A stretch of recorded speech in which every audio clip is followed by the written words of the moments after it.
మరణం అంటే మీకు భయమా? అసలు మరణం తర్వాత ఏం జరుగుతుందో అని ఎప్పుడైనా ఆలోచించారా? ఒక వ్యక్తి తన ప్రాణం పోయే ఆఖరి క్షణంలో అత్యంత భయంకరమైన వేదనను అనుభవిస్తూ కూడా ఎంతో ప్రశాంతంగా ఒక చిన్న బిడ్డ తన తండ్రి ఒడిలో నిద్రపోతున్నంత నమ్మకంతో ప్రాణాన్ని విడవగలరా?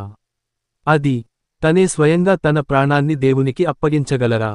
యేసుక్రీస్తు శిలువపై పలికిన 7వ మాట అంటే ఆయన ఆఖరి మాట, తండ్రి నీ చేతికి నా ఆత్మను అప్పగించుకొనుచున్నాను అనే ఈ ఒక్క వాక్యం వెనుక ఉన్న మర్మం ఏమిటి?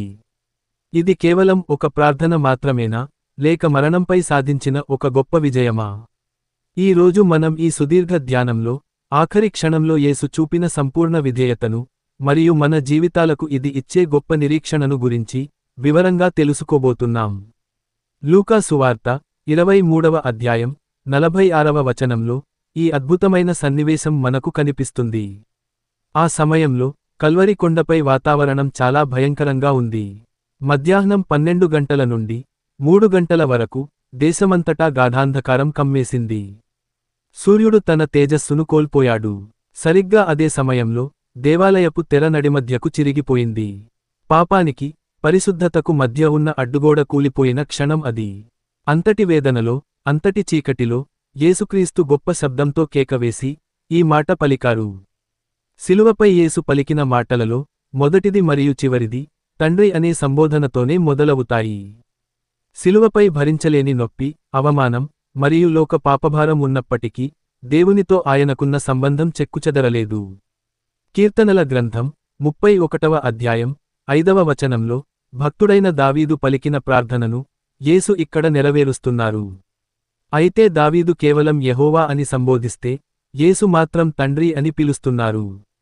ఇది మనకు నేర్పే పాఠం ఏమిటంటే, మన జీవితంలో చీకటి కమ్మినప్పుడు, శ్రమలు చుట్టుముట్టినప్పుడు మనం మొదట చూడవలసింది మన పరలోకపు తండ్రి వైపు మాత్రమే. ఇక్కడ అప్పగించడం అనే పదానికి గ్రీకు భాషలో ఒక ప్రత్యేకమైన అర్థం ఉంది. అంటే ఒక విలువైన వస్తువును భద్రపరచమని అత్యంత నమ్మకస్తుడైన వ్యక్తికి అప్పగించడం. యేసుక్రీస్తు తన ప్రాణాన్ని ఎవరూ బలవంతంగా తీయడం లేదని, ఆయనే స్వచ్ఛందంగా తండ్రికి సమర్పిస్తున్నారని ఇది నిరూపిస్తుంది. మరణం ఆయనను ఓడించలేదు, ఆయనే మరణాన్ని ఒక నిద్రలా మార్చేశారు. తన పని ముగిసిందని, తండ్రి చిత్తం నెరవేరిందని ఆయనకు తెలుసు. అందుకే ఎంతో ధైర్యంగా, నిశ్చింతగా తన ఆత్మను దేవుని చేతుల్లో పెట్టారు. దేవుని చేతులు అత్యంత సురక్షితమైనవి అని ఆయన మనకు చాటి చెప్పారు.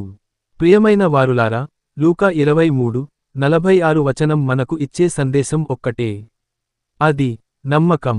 మరణం ముగింపు కాదు, అది తండ్రి ఇంట ప్రవేశించడానికి ఒక ద్వారం మాత్రమే.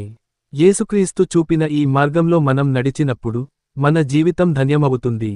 ఈ రోజే మీ హృదయాన్ని, మీ ఆత్మను ఆ సర్వశక్తిమంతుడైన తండ్రి చేతులకు అప్పగించండి. ఆయన మిమ్మల్ని ఎన్నడూ చేయి విడువడు. ఈ ధ్యానం మీకు దీవెనకరంగా అనిపిస్తే ఇతరులతో పంచుకోండి. దేవుడు మిమ్మల్ని దీవించునుగాక. ఆమెన్.